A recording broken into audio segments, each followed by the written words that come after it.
सबसे पहले तो मैं आप सबका बहुत बहुत धन्यवाद करता हूं।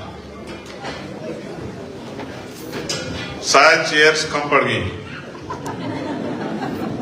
क्योंकि बहुत सारे साथी खड़े हैं।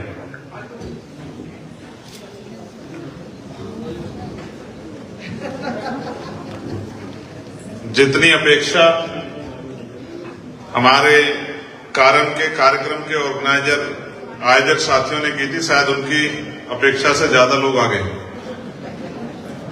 इसलिए बहुत सारे लोगों को खड़े होना पड़ रहा है। सबसे पहले तो मैं आप सभी को विश्व रत्न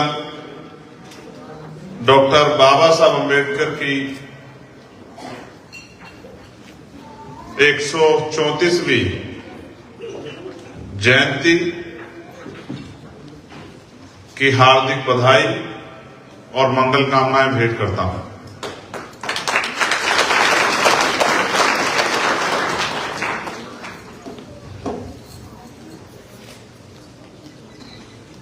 मैं उन सभी संगठनों का भी धन्यवाद देता हूं जिन्होंने इस कार्यक्रम में बढ़ चढ़कर हिस्सा लिया है। AKSC, IBC, IBO, Bhim international, AIC और IAMC के सभी साथियों का मैं बहुत बहुत धन्यवाद करता हूं। मैं धन्यवाद देता हूं जो संचालक महोदय यहां संचालन कर रहे थे और उन सभी बच्चियों का,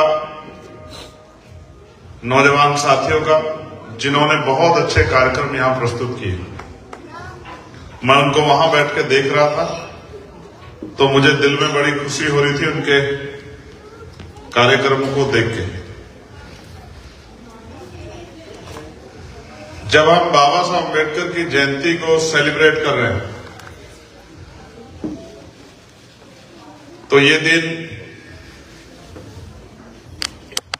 हम सबके लिए, प्रदेश उसके एक छोटे से गांव में के बारे में तो जितना हम लोग कहेंगे वो थोड़ा है। और मुझसे पहले भी बहुत सारे साथियों ने बाबा साहब अम्बेडकर के बारे में बात रखी। मेरे पिताजी गवर्नमेंट टीचर थे, मेरी मां वो हाउसवाइफ थी।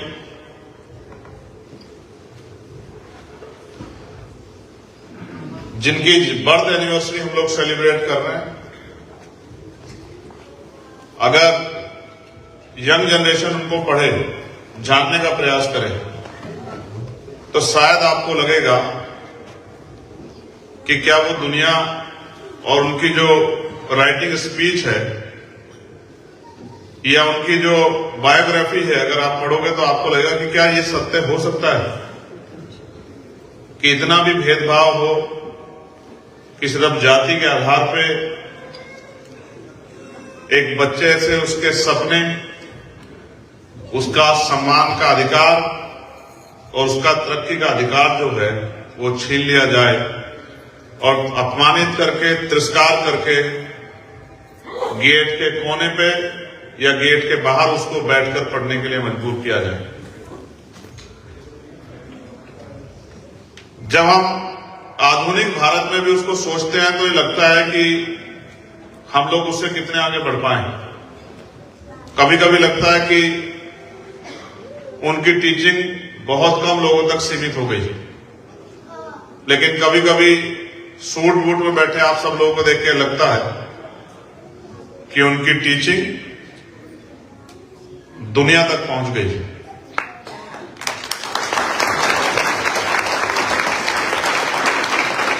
उनके योगदान को शब्दों में बयान नहीं किया जा सकता है। मैंने अपने शुरुआती दिनों में उन परेशानियों को झेला है जिनको हम बाबा साहब अम्बेडकर के जीवन में पढ़ते हैं, चाहे वो जाति के आधार पर भेदभाव हो या फिर वो आर्थिक रूप से कमजोर होने का दर्द, क्योंकि गरीबी भी खुद में एक अपराध। बहुत सारे सपने इसी वजह से पूरे नहीं हो पाए कि हमारी फैमिली उन सपनों के खर्च को पूरा नहीं कर पाई। और ये मैं अकेला नहीं हूं। जब कभी हमारे नौजवान बच्चों को अपने माता पिता से बात करने का मौका मिलेगा तो उनको जानने का अवसर मिलेगा कि ये 99% लोगों की स्टोरी है। जो यहां आगे बढ़ के बैठे हैं, खड़े हैं, उनकी भी स्टोरी लगभग बिल्कुल ऐसी है। लेकिन फिर मैं कहता हूं कि हमें समय से सीख लेनी चाहिए, और जब हम समय से सीख लेते हैं तो फिर समय की रफ्तार को रोककर हम लोग तरक्की की तरफ भी आगे बढ़ते हैं। सरकारी स्कूल में पढ़ा चंद्रशेखर। 12th तक की पढ़ाई होने के बाद उत्तराखंड एक बड़ी शानदार जगह है हमारे यहां, मैंने वहां ग्रेजुएशन की है देहरादून में। वहीं मेरी पोस्ट ग्रेजुएशन हुई है, वहीं मेरी लॉ हुई। और अक्सर मैं अपने इंटरव्यू में इस बात की चर्चा करता हूं कि समय आदमी को कहां से कहां ले आता। मेरे फादर ने तय किया था कि मुझे पढ़ने के लिए विदेश जाना है। इसके लिए उन्होंने अपनी प्रिपरेशन भी की थी, लेकिन शायद समय को मंजूर नहीं था। जिस समय ये बात पूरी होने का समय आया, तभी मेरे पिताजी बीमार हो गए। और एक मिडिल क्लास फैमिली किस तरह का जो है बीमारी में सरवाइव करती है, वो मैंने अपनी आंखों से देखा। मेरे सपने तो गए ही, लेकिन पैसे की कमी के कारण मैं अपने फादर को भी नहीं बचा पाया। यहां समानता है, यहां आदमी के जीवन की वैल्यू है, लेकिन जहां मैं जन्मा हूं वो मेरा देश है, उसमें अभी भी आदमी की जीवन की कोई वैल्यू नहीं।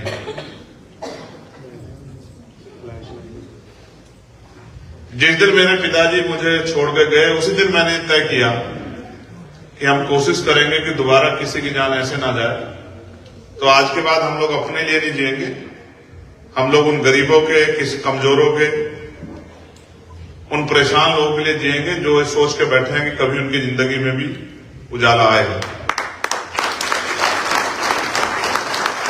ये दिन था 12 जनवरी 2013 और आज हम लोग हैं यहां के अकॉर्डिंग 12 अप्रैल 2025। लगभग 13 साल हो गए। इस 13 साल में बहुत कुछ बदला।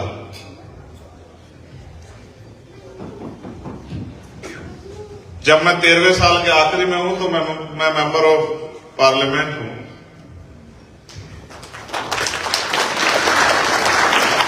लेकिन जब मैं इन 13 साल की जर्नी के फर्स्ट दिन में था तो मेरा हाथ पकड़ने वाला मेरे आसपास कोई नहीं। एक तरफ मेरे ऊपर मेरे परिवार की जिम्मेदारी भी मेरे ऊपर थी, और दूसरी तरफ जो जिम्मेदारी मैंने मन से एक्सेप्ट की वो भी मेरे ऊपर थी। फिर 2014 में हमने वहां एक सामाजिक संगठन बनाया जिसका नाम है भीम आर्मी भारत एकता मिशन। उसके जरिए हमने हजारों की संख्या में पाठशाला खोलकर गरीब बच्चों को पढ़ाने का काम शुरू किया। उसका इतना असर था कि उस एक मूवमेंट ने बड़ी बड़ी सरकारों को हिला दिया, क्योंकि एजुकेशन, डॉक्टर बाबा साहब अम्बेडकर हमें बता गए कि वो हमारा वेपन है। वो एक ऐसा हथियार है जो सारी बेड़ियों को तोड़ देता है। यहां बहुत सारे साथी हैं जो एजुकेशन की बदौलत यहां आए हैं और यहां के मान सम्मान का जीवन प्राप्त कर रहे हैं। अपने जीवन से वो एक बार एजुकेशन को माइनस करके देखें तो उनको एहसास होगा कि वो कहां है। उन पाठशालाओं के असर ने, जैसा मैंने कहा, बड़ी बड़ी सरकारों को हिला के रख दिया और उन पाठशालाओं को चलाने की कीमत मुझे 16 महीने जेल में रहकर बितानी पड़ी। मुझे झूठे आरोपों में जेल भेज दिया गया और मैं लगभग 16 महीने जेल में रहा। सुनने में ये महीने लगते हैं, लेकिन ये जब दिनों में हम काउंट करते हैं और जब आप जेल में होते हैं तो वो घंटों में भी दिनों जैसे लगते हैं। जहां भारत में ब्रिटिश हुकूमत में कैदियों को, और कैदियों में उन कैदियों को जिनको फांसी लगती थी, उनको रखा जाता था उस छोटे से एरिया में 10 बाई 6, 10 फीट लंबा और 6 फीट चौड़ा।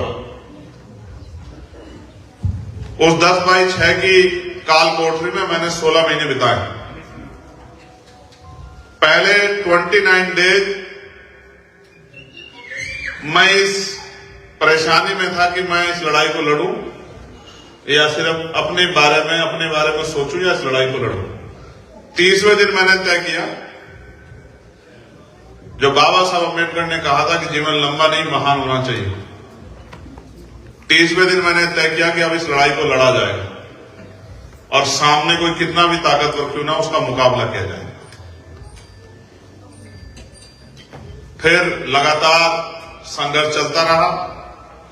भीम आर्मी ने पूरी ऊंचाइयों को प्राप्त किया। पूरे इंडिया में हर स्टेट में उनकी यूनिट्स हैं। जब किसी गरीब पे अन्याय अत्याचार होता है, वो किसी जाति धर्म का हो, तो पुलिस से पहले वो लोग भीम आर्मी को याद करते हैं। भीम आर्मी के नौजवान वहां पहुंच के उनकी मदद करते हैं और जिन मामलों को पहले दबा दिया जाता था, आज उन मामलों पे कार्रवाई होती है। भीम आर्मी ने खुद को ताकत बना के साबित किया है। फिर एक और आंदोलन हुआ दिल्ली में, जिसकी गूंज विदेशों तक गई। जब सतगुरु रविदास जी महाराज का एक गुरु घर तोड़ दिया गया, उसमें भी हम लोग 96 लोग लगभग 2.5 महीने जेल में रहे। फिर एनआरसी का आंदोलन हुआ, उसमें भी हम लोग लगभग 30 दिन जेल में रहे। तो मुझे जेल से ज्यादा घर से ज्यादा जेल में बड़ा अच्छा लगता है।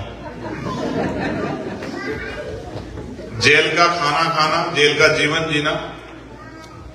जेल आपको आपसे अवगत कराती है। आत्मचिंतन के लिए, जैसे जो लोग बुद्धिज्म में विश्वास रखते हैं, मेडिटेशन के लिए सबसे अच्छी जगह अगर कहीं है तो वो जेल, जहां आपका अपने ऊपर कोई जोर नहीं होता, जहां आप दूसरे से रेगुलेट होते हैं। तो मैंने जीवन के संघर्ष को आनंद की तरह जिया है। एक ऐसा भी समय आया जब पैसे से हमें लोग खरीद नहीं पाए, धमकियों से डरा नहीं पाए, जेल से मुकदमों से रोक नहीं पाए, तो गोली भी खानी पड़ी। मेरे ऊपर 4 गोली चली, एक गोली मुझे लगी भी, लेकिन फिर भी मैं जिंदा हूं। ये इस बात की गवाही है कि जिन सपनों को लेके मैं जी रहा हूं, वो सपने जब तक पूरे नहीं होंगे तब तक मैं मर नहीं सकता हूं। और मुझे ऐसा लगता है कि मेरा जीवन इसलिए है क्योंकि भारत में अभी तक जो नहीं हुआ, इस जीवन के संघर्षों में वो काम मुमकिन होगा। एक ऐसा समाज, एक ऐसा देश बनेगा जो भारत का कॉन्स्टिट्यूशन चाहता है, जहां आदमी आदमी से नफरत नहीं करेगा, जहां गरीबी, बेबसी, लाचारी की जिंदगी लोगों को मजबूर नहीं करेगी, जहां महिलाओं का सम्मान होगा, जहां महिलाएं सशक्त होंगी, जहां किसान का सम्मान होगा, जहां लेबर का, मजदूरों का सम्मान होगा, जहां लोगों के जीवन में सुख शांति खुशहाली होगी, एक ऐसा भारत बनेगा। मैं बहुत पहले कई बार इस कार्यक्रम के इन्विटेशन मेरे पास गए, लेकिन मैं मजबूर था कि गवर्नमेंट ने मुझे पासपोर्ट नहीं इश्यू होने दिया। शायद आपको आइडिया नहीं कि मेरे ऊपर कितने मुकदमे सरकार ने दर्ज किए। आई थिंक 50 मुकदमे मेरे ऊपर सरकार ने लगाए, एक भी मेरा अपना नहीं।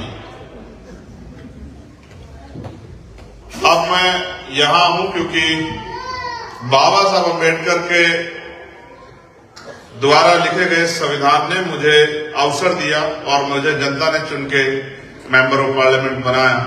और जो लोग मुझे सुनते हैं वो जानते हैं कि कोई ऐसा नोट नहीं बना जो चंद्रशेखर आजाद को खरीद ले।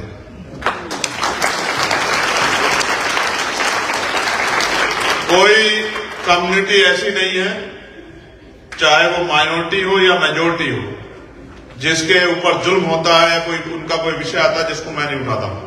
मैं आपको ऑन रिकॉर्ड ये कह रहा हूं, जिस दिन पार्लियामेंट का इस सत्र का रिकॉर्ड आएगा तो शायद मुझसे ज्यादा किसी ने आवाज ना उठाई।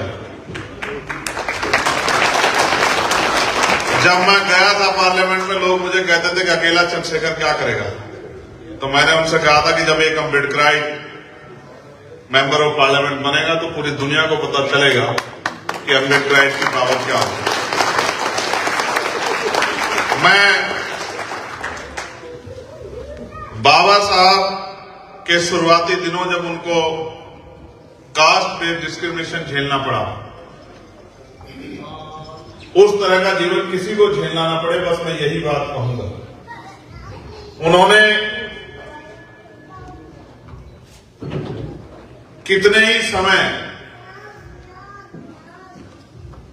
इन फैसलों से खुद को मजबूत बनाया होगा। जब हम अपने जीवन में उन फैसलों को देखते हैं तो हमें एहसास होगा।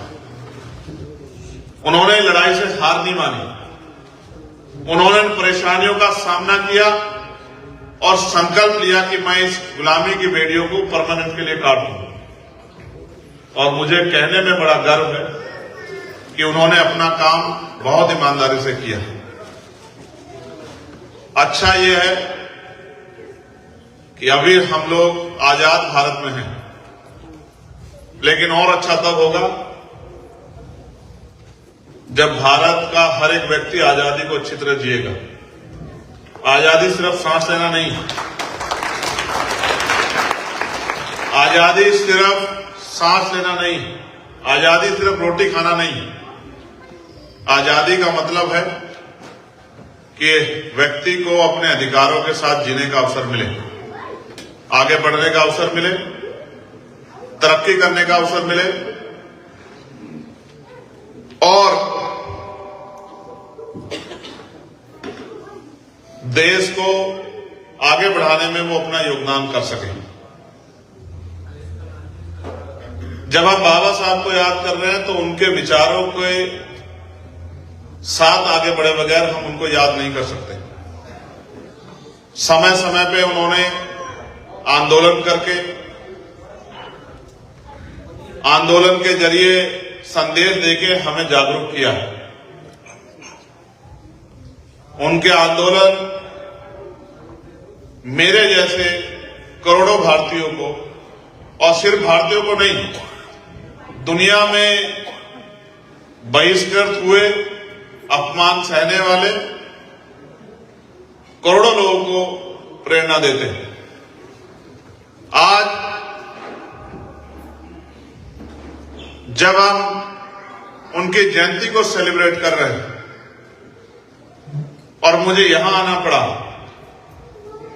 इंडिया में भी उनके जयंती समारोह बड़े धूमधाम से मनाए जा रहे हैं, लेकिन मुझे यहां कहने में और आपको बताने में कोई संकोच नहीं है कि बहुत बड़े पैमाने पे उनकी जयंती के कार्यक्रम की परमिशन नहीं दी जा रही।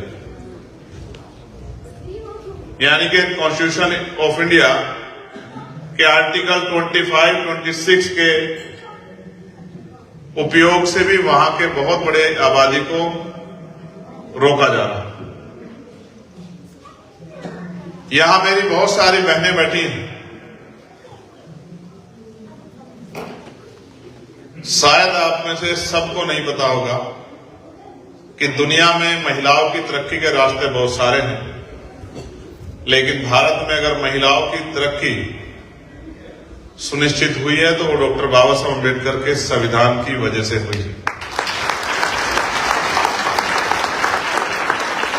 आपको जान के शायद विश्वास ना हो, लेकिन दुनिया में नहीं होता होगा, लेकिन हमारे यहां सती प्रथा जैसा एक कलंक भी था, जहां पति की डेथ के साथ साथ पत्नी को भी जलाया जाता था। आप महसूस करके देखो, यहां हमारी बहनें बैठी हैं, एक उंगली को जरा सा जला के देखो, आपको पीड़ा का एहसास होगा। एक उंगली के जलने से इतना दर्द होगा, वहां तो जिंदी महिलाओं को जलाया जाता था।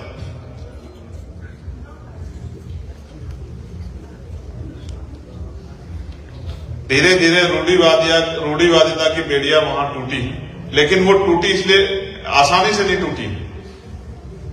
दुनिया में जिस पे मुसीबत पड़ती है वो अपनी आवाज उठाता है, लेकिन भारत में महिलाएं अपनी आवाज नहीं उठा पाई, इसलिए लंबे समय तक उनको अन्याय सहना पड़ा। मुझे ये भी कहने में कोई परहेज नहीं है कि भारत में महिलाओं को पढ़ने का भी अधिकार नहीं था। अगर उनको पढ़ने का अधिकार मिला है, उसके लिए राष्ट्रपिता ज्योतिबा फूले, मां सावित्रीबाई फूले,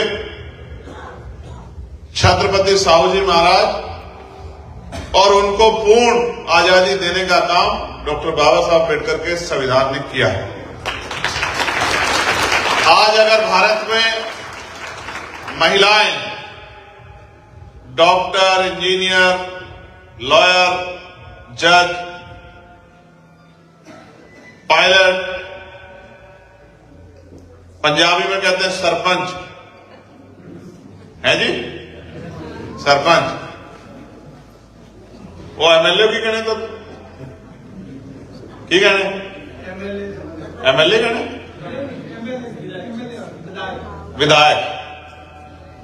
विधायक बनी है, मंत्री बनी है, सांसद बनी है, मुख्यमंत्री बनी है, प्रधानमंत्री बनी है, राष्ट्रपति बनी है, तो ये डॉक्टर बाबा साहब अम्बेडकर के संविधान की वजह से बनी। इसलिए मैं और मेरे जैसे करोड़ों लोग बाबा साहब अम्बेडकर को मानते ही नहीं, उनको जीने का प्रयास भी करते हैं, उनकी शिक्षाओं पे चलने का प्रयास भी करते हैं, उनके अधूरे काम को पूरा करने का भी प्रयास करते हैं। और मैं ये भी मानता हूं कि हमारी नैतिक जिम्मेदारी है कि जो कर्ज हमारे ऊपर है हम उसको उतारें। वो जो बच्चियां हमारे यहां डांस कर रही थी, इस आजादी का अधिकार भी भारत में बेटियों को डॉक्टर बाबा साहब अम्बेडकर ने दिया।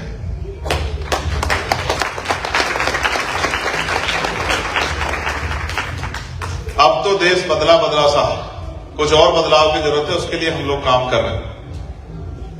मैं जो यंग जनरेशन है और उनके माता पिता को ये जरूर कहूंगा कि वो बच्चों को भेदभाव करना ना सिखाएं, लेकिन ये जरूर सिखाएं कि हमारे महापुरुषों का हमारे जीवन के बदलाव में कितना बड़ा योगदान है। क्योंकि अगर आप लोग नहीं बताओगे और नई जनरेशन को नहीं पता लगेगा तो उनको यही नहीं समझ आएगा कि जिस शख्स की हम तस्वीर को लगाकर और यहां जिनके बारे में बात कर रहे हैं उनका हमारे जीवन में क्या योगदान है। शायद आज आपके बच्चों को लगता होगा कि जिंदगी इतनी आसान है, जबकि ये सत्य नहीं। इस जिंदगी को आसान बनाने के लिए बहुत सारे प्रयास हुए, तब जाके जिंदगी आसान बनी। तो मेरी ये रिक्वेस्ट है कि हमें अपने परिवार को उन महापुरुषों के बारे में जरूर बताना चाहिए जिन महापुरुषों के योगदान की वजह से आज हम लोग यहां तक पहुंचे हैं और भविष्य में हमारी आने वाली जनरेशन उससे भी आगे बढ़ेगी। बाबा साहब का योगदान भारत की इकोनॉमी में है, क्योंकि उनके ही रास्ते पे चल के आरबीआई की स्थापना हुई। बाबा साहब का योगदान भारत में सिंचाई के लिए जो बांध बने हैं उसमें भी है। बाबा साहब का योगदान पत्रकारिता के क्षेत्र में भी है। बाबा साहब का योगदान विधि के क्षेत्र में भी है। शायद ही कोई ऐसा क्षेत्र हो, चाहे वो एजुकेशन हो या कोई और सेक्टर हो, जिसमें बाबा साहब अम्बेडकर का योगदान नहीं। वो एक ऐसी शख्सियत थे कि उनके समर्थक ही नहीं, उनके विरोधी भी उनका सम्मान करते हैं। और आज तो हालात ये हैं कि भारतीय राजनीति में चाहे वो मन से बाबा साहब को माने या ना माने, चाहे वो मन से बाबा साहब की शिक्षाओं पे चले या ना चले, लेकिन अगर आज भारत में कोई भी राजनीति करना चाहता है तो वो बिना बाबा साहब अम्बेडकर की तस्वीर के राजनीति नहीं कर सकता। ये तब है जब वो इस दुनिया में नहीं। आप महसूस करके देखिए, वो 1956 में चले गए और आज 2025 के इंडिया में जब मैं आपसे कह रहा हूं कि चाहे उनको कोई माने या ना माने, चाहे उनकी टीचिंग पर चले या ना चले, चाहे उनसे समर्थन रखे या ना रखे, लेकिन अगर वो राजनीति करना चाहता है तो बिना बाबा साहब अम्बेडकर की छाया के, उनकी तस्वीर के नहीं कर सकता। ये सत्य है।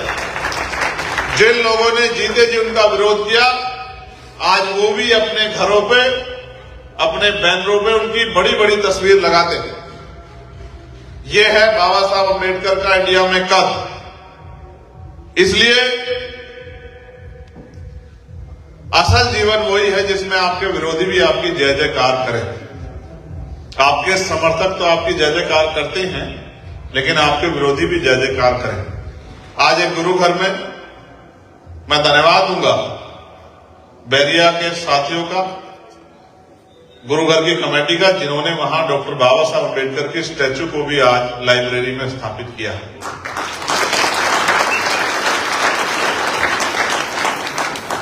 बाबा साहब से हमें सीखना चाहिए कि हार नहीं माननी। बाबा साहब से हमें सीखना चाहिए कि परेशानियों का सामना करना है, और बाबा साहब से हमें सीखना चाहिए कि किस तरह से तय किए गए अपने काम को पूरा करना है। मैं आज आपको, जब मैं यहां बैरिया में खड़ा हूं और इस प्रोग्राम में चीफ गेस्ट की भूमिका में हूं, मैं बस आपको ये बताने के लिए यहां हूं कि बहुत काम वहां बाकी है। आप लोग नजर बना के रखिए और देखिए किस तरह से बाबा साहब अम्बेडकर के सिपाही भारत को भी उसी दिशा की तरफ लेकर चलेंगे जिस दिशा की तरफ या जिस जीवन को आज आप लोग जी रहे। आने वाले समय में हम लोग अपनी मेहनत से इस तरह के परिवर्तन पॉलिटिकल पावर हासिल करके करेंगे कि जब कभी आप इंडिया आया करोगे तो आपको वहां पहुंचने पे गर्व महसूस हुआ करेगा कि जो सपने आप देखते थे उन सपनों को पूरा किया जा रहा है। आप यहां हैं, आपके परिवार अभी भी भारत में बड़े पैमाने पर निवास करते हैं। आप यहां पहुंचे हैं तो आपकी भी ये रिस्पॉन्सिबिलिटी बनती है कि जिन अवसरों की वजह से आप यहां पहुंचे हैं उन अवसरों का फायदा उठा के जब आप यहां तक आ गए हैं तो अपने भोले भाले गरीब कमजोर समाज को ना भूलें। अगर आप उन्हें भूल जाओगे तो फिर बाबा साहब अम्बेडकर का कारवा आगे कौन बढ़ाएगा। बाबा साहब से उनके संघर्ष से जो मिला उसको लेकर तो आप लोग यहां तक पहुंच गए, लेकिन जो लोग छूट गए हैं उनके प्रति आपकी जो जिम्मेदारी है उसको भी आप लोगों को समझना चाहिए। और हमें निरंतर ये कोशिश करनी चाहिए कि जिस तरह से भी जो छूटे हुए लोग हैं हम उनको गाइड करके, उनको मदद करके, उनको तैयार करके उनको भी मुख्य धारा में ला सकें, तो इस प्रयास को भी हमें करना चाहिए। आज अगर किसी पे जुल्म होता, किसी को परेशानी होती है तो वो बाबा साहब के संविधान की तरफ देखता है और वो प्रार्थना करता है कि ये संविधान सुरक्षित रहेगा तो हमारी सुरक्षा होती रहेगी। ये अवसर बने रहें, हमारा देश तरक्की करे, हम स्वाभिमान सम्मान के जीवन को प्राप्त करें। आजकल सोशल मीडिया का युग है। आपके यहां टिकटॉक चलता है, हमारे यहां बैन कर दिया। हमारी गवर्नमेंट को लगा कि टिकटॉक अच्छी चीज नहीं है तो उसको बैन किया जाए, लेकिन और कुछ ऐसे प्लेटफॉर्म हैं जिन पे आप देख सकते हैं कि भारत में क्या चल रहा है, और जो नई जनरेशन है उसको तो जानना भी चाहिए। उसको फेसबुक है, ट्विटर है, ट्विटर को एक्स भी आप ही के यहां के लोगों ने किया, इंस्टाग्राम है, और भी सोशल साइट हैं जिसपे आप ये आइडिया लगा सकते हैं रिसर्च करके कि देश में क्या चल रहा है। मुझ पे भी मेरे जैसे लाखों साथी जो वहां काम कर रहे हैं, हम पे भी निगाह बना के रखिए और हमारे साथ जुड़कर भी रहिए, जिससे आपके गाइडेंस का फायदा भी हम लोगों को मिल सके। आप जिस जिस सेक्टर में हैं वहां से किस तरह से उस सेक्टर से हम लोगों को गाइड कर सकते हैं, इसके लिए भी इस बंधुत्व के भाव को बना के रखें। मैं आपको बधाई भी दूंगा कि एक बड़ा ऐतिहासिक काम आपने यहां किया है और उसमें जिस तरह की क्षमता आप लोगों ने जुटाई, जिस तरह से आपने अपनी बात को रखा, जिस तरह की मौजूदगी आपने उसमें दर्ज कराई, मैं उसके लिए भी आपके संघर्ष का बहुत बहुत धन्यवाद करता हूं। और मुझे उम्मीद है कि अमेरिका में उस तरह के हालात ना बने या उस तरह की स्थिति ना बने, लेकिन जब यहां कास्ट डिस्क्रिमिनेशन पे बात चल रही थी और हमने आज जो है एंटी कास्ट हॉटलाइन भी शुरू की, तो मैं यहां ये भी कहना चाहता हूं कि जब तक सरनेम रहेगा और जहां जहां सरनेम रहेगा वहां वहां कास्ट बेस्ड डिस्क्रिमिनेशन भी रहेगा, क्योंकि ये दुनिया में सिर्फ भारत में ही है जहां पैदा होते ही आदमी ऊंचा हो जाता है और पैदा होते ही आदमी नीचा हो जाता है। ये हमारी ही देश के व्यवस्था बनाने वाले लोगों ने बनाया, जिनको लगता है कि पशु पक्षी इंसान से ज्यादा बेहतर होते हैं। तो मैं आज यहां से उन पर कुछ नहीं कहना चाहता, उनसे मैं वहीं जाके निपटूंगा।